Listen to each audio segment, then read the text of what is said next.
welcome back, and let's continue the discussion on the laminar non-premix flame.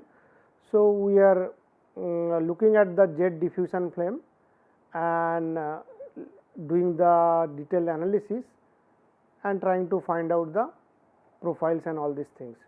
So, this is where we stopped on the boundary conditions and all these things. So, this is the jet, unconfined jet where fuel is coming in, and then with some of the assumption we got to the conservation laws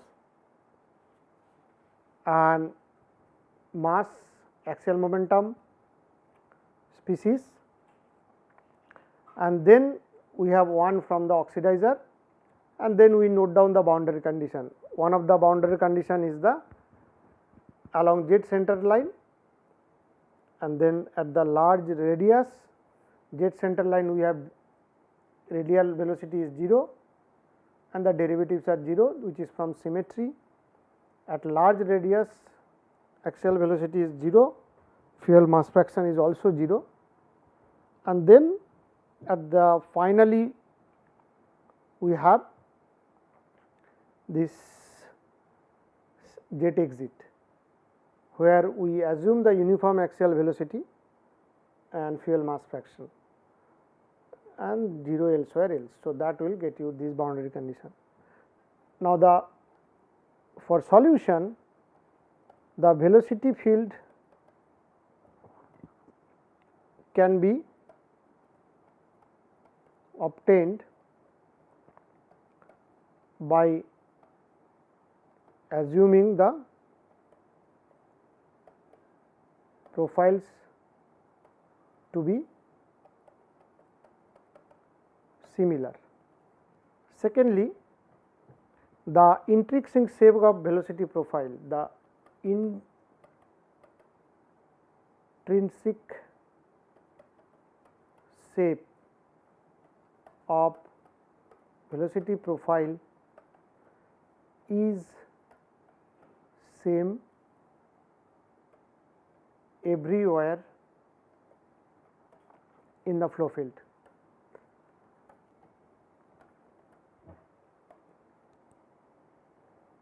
Thirdly, the radial distribution of Vx.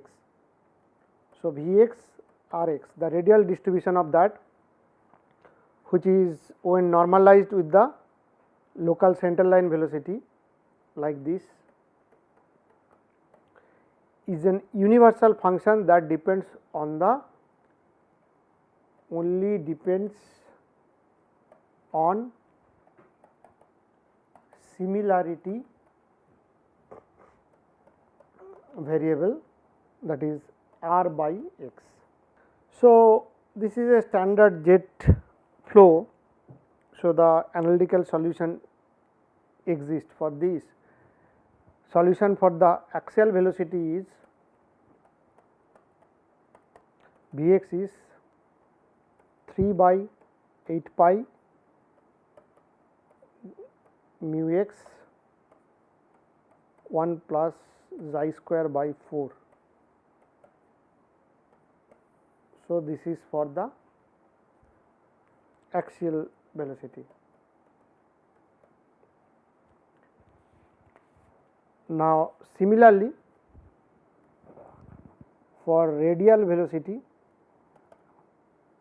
solution is 3 j a 16 pi rho e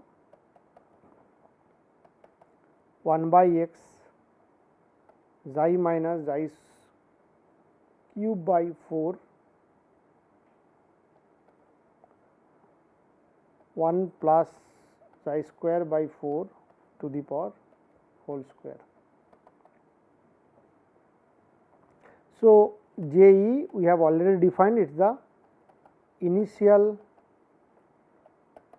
jet momentum, which is rho e v square pi r square, and xi is defined as 3 rho e by 16 pi j e to the power half 1 by mu r by x. So, these are the definition for initial momentum at the xi. Now, we can non-dimensionalize the axial velocity, that means in terms of V x by V e, which is an exit velocity of the jet. So, if you do that, this dimensionless form will look like rho e B e r mu 1 plus chi square by 4 minus 2. Now, the dimensionless center line velocity, it decays. Okay. Now, this can be obtained by setting r equals to 0. If we put this where xi equals to 0, V x 0 by V e is nothing but rho e B e x by r minus 1. So, this is what we get. Now, what it clearly says or shows that this relationship, how the central line or velocity decays. The velocity decay actually inversely proportional to the axial distance and jet Reynolds number. So, the jet Reynolds number is defined as rho e V e r by mu. So, if you put it, so this is proportional to the jet Reynolds number and inversely with the axial distance. Now, from this expression one can also see that this is the 7 point, the solution of 7.3, it is not valid near the nozzle. Why? Because at a small values of x, the dimensionless center line velocity, that is this is for small values of x, this quantity becomes greater than 1, and this is a condition which is actually not possible, or rather one can say it is a physically impossible scenario. So, this cannot happen. So, that is one can see this dimensionless central line velocity along this axis, which will plot dimensionless central line velocity and the axial distance. So, you can see for this size is the increasing jet Reynolds number, and with the increasing jet Reynolds number you can see the pattern, because it should not increase or goes beyond 1, which is not physical and also feasible too. Now, so the other parameters which are used to characterize the jets are the, one is spreading rate and spreading angle, which is alpha. So, these are two more important parameters which are often used to define the or characterize the jet. Spreading rate, also we can introduce jet half width, which is r half. Now, what is half width? Half width is the, one can see that half width is the radial location where z velocity has decayed to 1/2 of its central line value. That means along the radial directions it is basically width. So, you find the radial width where the z velocity decays to 1/2 of the central line value. This is what one can term as an half width. Now, this r half or half width can be derived by setting this Vx by Vx0, and so then one can say jet spreading rate is nothing but r half by x. So, one needs to find out the half width and jet spreading angle is the angle whose tangent is the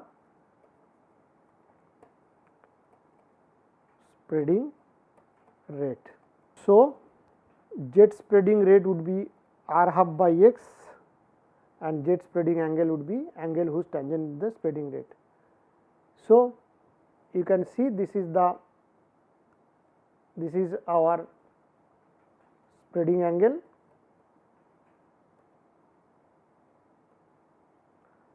and this is the half width, and then along this r half by x will give you the z spreading rate. So, one can look at that thing, and this is my Vx by Vx0, how it varies with the r, that means along this direction, radial direction. So, these two quantities, I mean rather I would say three quantities, one is the spreading rate, spreading angle and half width, they are very important when you characterize the jet or rather jet flows. So, the spreading rate one can estimate it would be 2.97 rho e per, which is 2.97 jet to the power 1, and the spreading angle which will be tan inverse of r half by x. So, that is how you get one is rate, one is rate spreading rate, one is spreading angle.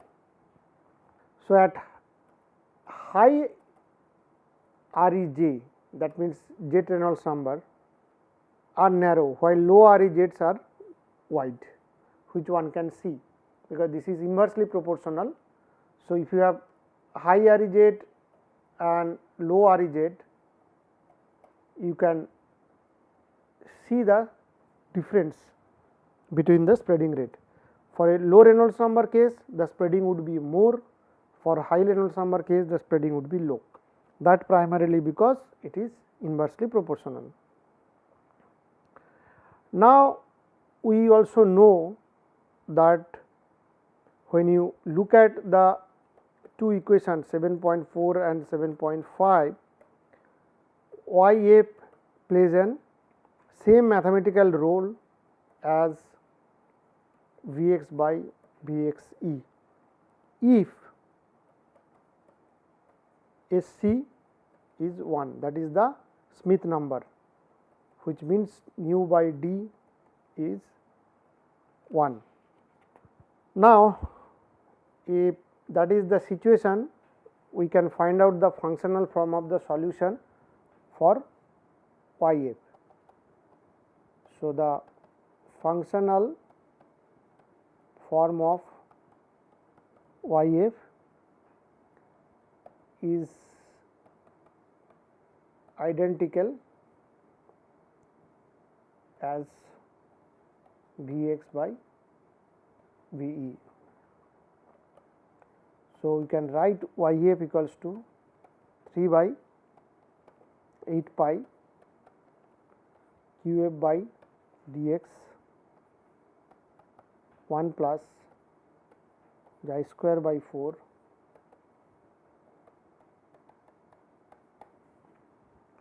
where fuel flow rate is Ve pi r square. So, this is your volumetric fuel flow rate. Now, we apply the condition Smith number equals to 1 to this equation.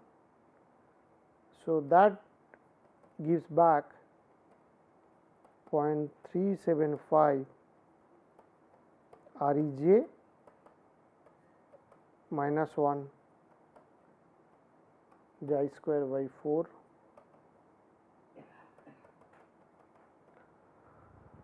So, that is the functional formula. Similarly, one can find out the central line values of the mass fraction. So, the central line values of mass fraction would be YF naught would be 0.375 Rej. It is similar to the velocity profile. Now, again one has to note all these solutions are valid, these are valid far from the nozzle. The dimensionless distance downstream where the solution is valid must exceed the jet Reynolds number. So, which means x by r should be greater than this. Now, once we do this, we can look at the now the jet flame behavior. So, now the burning laminar fuel jet, it is quite similar to the discussion that we have done for the non-reacting jet. And to get into this burning jet, we have first looked at how the jet flames jet flows looks like, how central line velocity profile changes and all these characteristics. Now, since the fuel is flowing along the axis, it will obviously diffuses radially outward, and the other hand oxidizer diffuses inward. So, that means if fuel goes like this, oxidizer comes like this. So, in the contact point you get the flame. So, this is exactly what the flame surface, it is the locus of points where phi equals to unity, that means along the stoichiometric condition.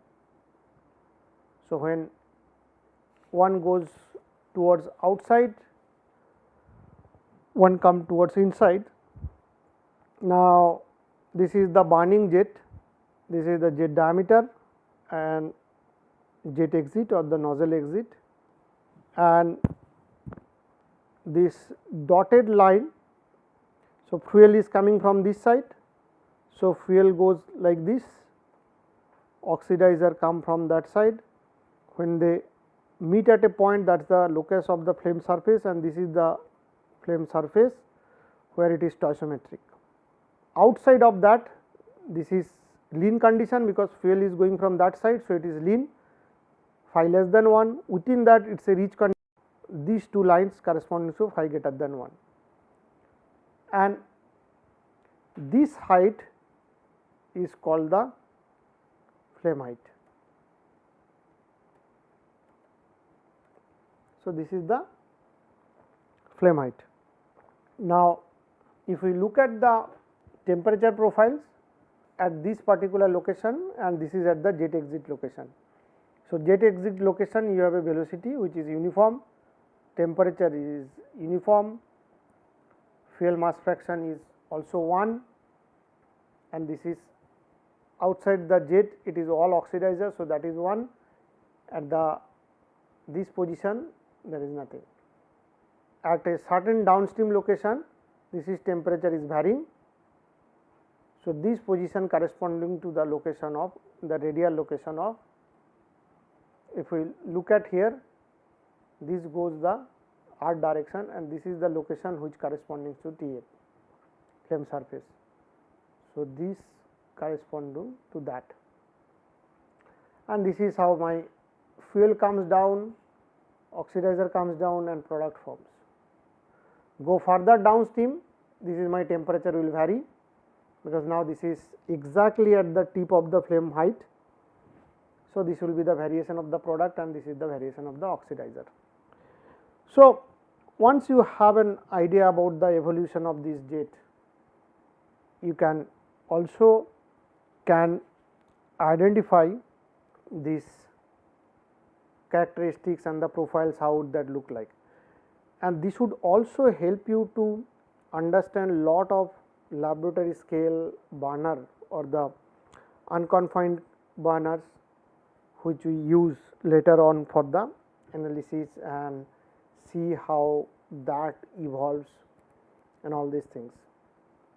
Now, some points which can be noted here.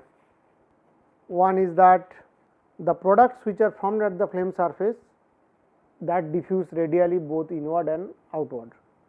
Obviously, that would happen because products can go either side from this flame surface. What is produced, this can go this side, this can go that side. Now, the over ventilated flame is where there is more than enough oxidizer in the immediate surroundings to continuously burn the fuel, and obviously the opposite to that would be the under ventilated flame. Now, the flame length for an over ventilated flame can be determined at a location where phi are 0 and x is LF and the phi is stoichiometric. Now, also the zone of chemical reaction is quite narrow, but one can see that the laminar flame thickness, but significantly larger than. So, this is corresponding to your premixed flame thickness, which is delta.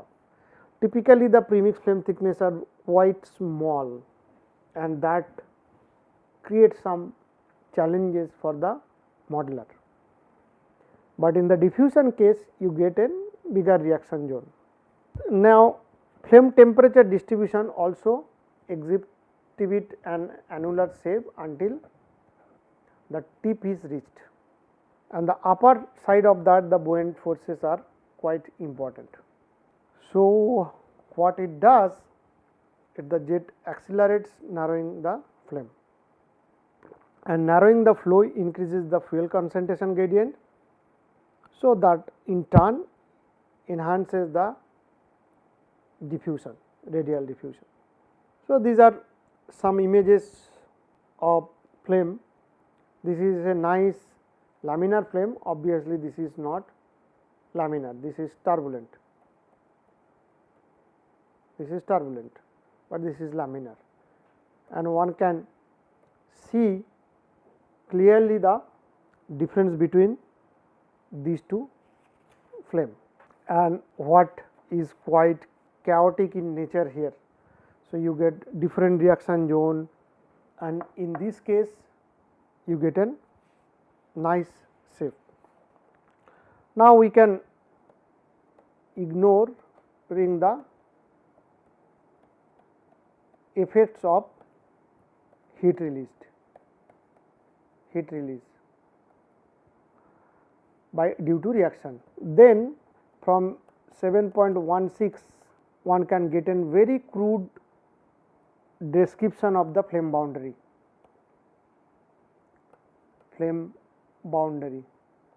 When YF equals to YF stoichiometric.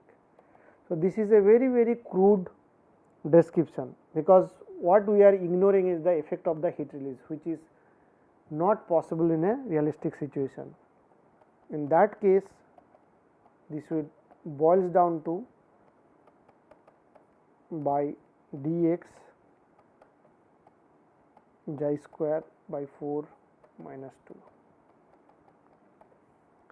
Now, when r equals to 0, we get the flame length, and that is Lf equals to 3 by 8 pi d yf stoichiometry. So, that is what you get by assuming that you are ignoring the effect of the flame. Now, the flame length, what you see, it is proportional to the volumetric flow rate of the fuel. At the same time, it is inversely proportional to the stoichiometric fuel mass fraction. Now, since we have volumetric flow rate of the fuel is V pi r square, so various combination of V and R yield the same flame length. Since the diffusion coefficient D is inversely proportional to the pressure, the height of the flame is, so that means flame height is independent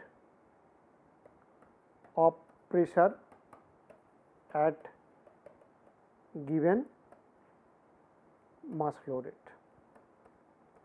So, that is how you get the analysis of the flame height in a jet diffusion flame. We will stop here and continue the discussion in the next lecture.